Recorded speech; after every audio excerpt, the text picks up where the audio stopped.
부모가 아이를 위한다는 마음에서 한 행동에 오히려 아이는 공부 의욕을 잃습니다. 그러니까 절대로 이렇게 하셔서는 안 돼요.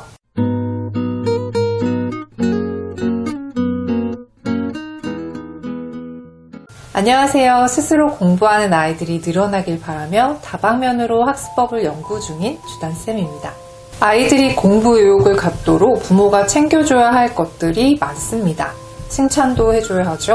때로는 러닝메이트도 돼야 하고요. 또 필요하다면 보상도 주어야 합니다. 무엇보다 따뜻한 관심과 사랑이 필요하죠. 그런데 이것들 못지않게 절대로 하지 말아야 할 행동도 중요합니다. 아니 오히려 앞에 나열한 것들이 아이가 느끼기에 부족하더라도 이런 행동들만 피해주시면 아이의 의욕을 꺾을 일은 없을 거예요. 사랑이라는 마음으로 무의식적으로 행해진 부모님들의 행동을 이 기회에 돌아보세요. 지금부터 시작합니다. 때로는 현실적인 조언도 아이에게 상처가 된다. 제 제자의 이야기입니다. A는 타고난 성실함과 기본적인 공부머리가 있어서 고등학교에 입학 전까지 학습 측면에서는 부모님을 실망시킨 적이 단 한 번도 없었습니다. 또래보다 의젓해서 친구들과 비교해봐도 일찍 철이 들었다고 판단될 정도였죠.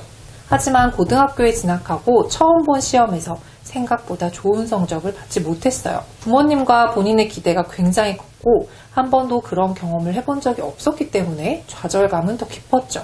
초, 중등 때는 시험을 못 보면 기분이야 안 좋지만 그런대로 이겨낼 수 있지만 고등학교 내신 시험은 대학 입시와 직결되기 때문에 한 번 못 보는 것이 타격이 있기 때문이에요. A의 부모님은 큰아이인 A에게 거는 기대가 굉장히 크셨는데요. 특히 엄마는 모든 스케줄이 A의 케어에 맞춰져 있을 정도였습니다. 2, 3년 전부터 선행학습을 하는 등 대비를 잘 해왔다고 믿었고 별 문제가 없을 거라고 생각했던 시험인데 망쳐버리자 아이보다 엄마가 더 크게 낙담을 하셨습니다. 그리고 엄마는 그동안 해왔던 공부, 노력, 시간, 금전적인 투자 등 여러 가지를 들춰내면서 아이를 호되게 혼내셨어요. 아니 혼냈다기보다는 실망감을 표출하는 방식이 조금 과격했다고 할 수 있겠는데요. 엄마가 흥분하니까 상대적으로 아빠는 조용히 계셨는데 A가 저한테 말하기를 그게 더 무서웠다고 얘기하더라고요. A는 이 일이 있은 지 한참 후에야 저를 만났지만 그때의 상처가 꽤 오래 남아 있었습니다. 시험 결과로 인한 좌절보다는 부모님의 대처 때문이었어요. A의 부모님은 어쩌면 부모님보다 더 실망했고 좌절하는 아이에게 비난과 원망 그리고 문제 해결식 접근을 시도했습니다. 엄마는 크게 실망하여 우울해하고 아빠는 대책 마련을 하자며 아이와 엄마를 볶아댔어요. 그동안 공부시킨다고 그렇게 유난 떨더니 결과가 고작 이거냐면서요. A는 마음의 상처를 스스로 위로할 수밖에 없었습니다. 두 분은 대책 마련으로 엄청 바쁘셨거든요. A는 그때 제게 어른이 되면 부모님을 이해할 수 있을 것 같다는 이야기를 하면서도 때로는 옳은 말도 현실적인 말도 그 말을 듣는 자신, 아이에게는 상처가 될 수 있다고 말하더군요. 그때는 위로가 먼저였다면서 말이죠.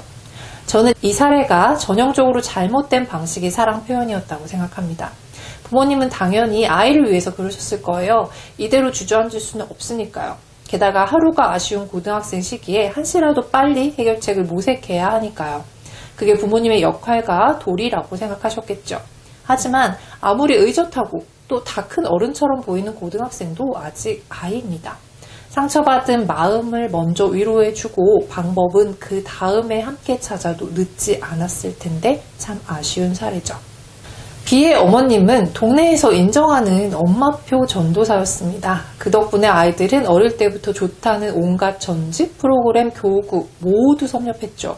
엄마표 결과로 아이들이 영어와 수학을 꽤 잘해서 주변 엄마들한테 한 수 가르쳐 주십시오 하는 요청도 많이 받는 분이었어요. 아이들이 아직 초등학생일 때도 학원 설명회, 학교 설명회 등을 다니면서 고입, 대입 정보를 수집하는 교육의 진심인 분이었습니다. 저도 건너 아는 지인이어서 이야기를 종종 들었고요. 한때는 이메일로 상담을 해드린 적도 있어서 어느 정도는 아는 분이었어요. 그런데 아이들이 중학교 진학 이후로는 소식이 뜸해졌습니다.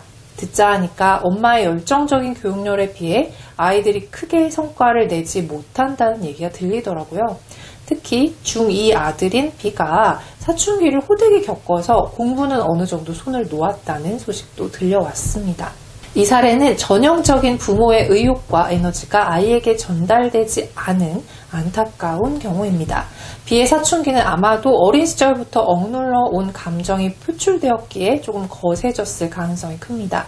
부모의 속도를 아이가 따라가지 못하는데 부모는 그 상황을 답답해하기만 하고 더 잘하는 아이들을 보면서 무의식적으로 비교도 하셨을 거고요. 거기에 주변에서 보는 눈이 많아지니까 아이를 더욱 몰아붙였던 것이 아닌가 생각됩니다. 당연히 이 사례도 아이가 잘 되길 바라는 마음에서 시작하셨겠지만 아이는 공부하는 기계가 당연히 아닙니다. 그리고 부모의 욕망을 투영해야 할 대상도 아니고요. 부모의 손길이 미치지 않을 때에도 혼자 바로 설 수 있는 역량을 키워주는 것이 부모의 도리라고 생각하셨더라도 아이의 상황과 성향 그리고 마음을 헤아려 줘야 모두에게 좋은 결과가 나올 수 있다는 것을 반각한 그런 상황입니다. 아이들은 생각보다 부모의 의중과 감정을 잘 파악합니다. 착한 아이일수록 부모의 기대에 어긋나면 괴로워하고요. 자책하는 마음이 큰 아이는 자존감을 갖기가 어렵습니다. 자존감이 부족한 아이는 공부에 의욕을 발휘하기가 또 어렵죠. 이런 아이의 약한 마음의 고리를 끊어내기 위해서는 우리 부모님의 마음가짐부터 달라지셔야 합니다. 복잡하고 어려운 일이 있을 때 항상 하는 말이 있습니다. 처음으로 돌아가라. 아이가 그저 건강하고 행복하기만 바랐던 그때로 돌아가면 무엇이 지금 가장 중요한지 아실 수 있습니다. 아이가 행복하면 공부할 마음은 언제라도 따라오거든요.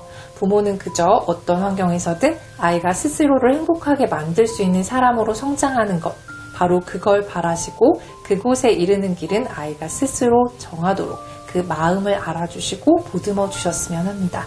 그것이 부모가 아이를 위해 할 수 있는 유일한 것이 아닐까요? 오늘 영상이 도움이 되셨다면 구독과 좋아요 한 번만 꼭 눌러주시고요.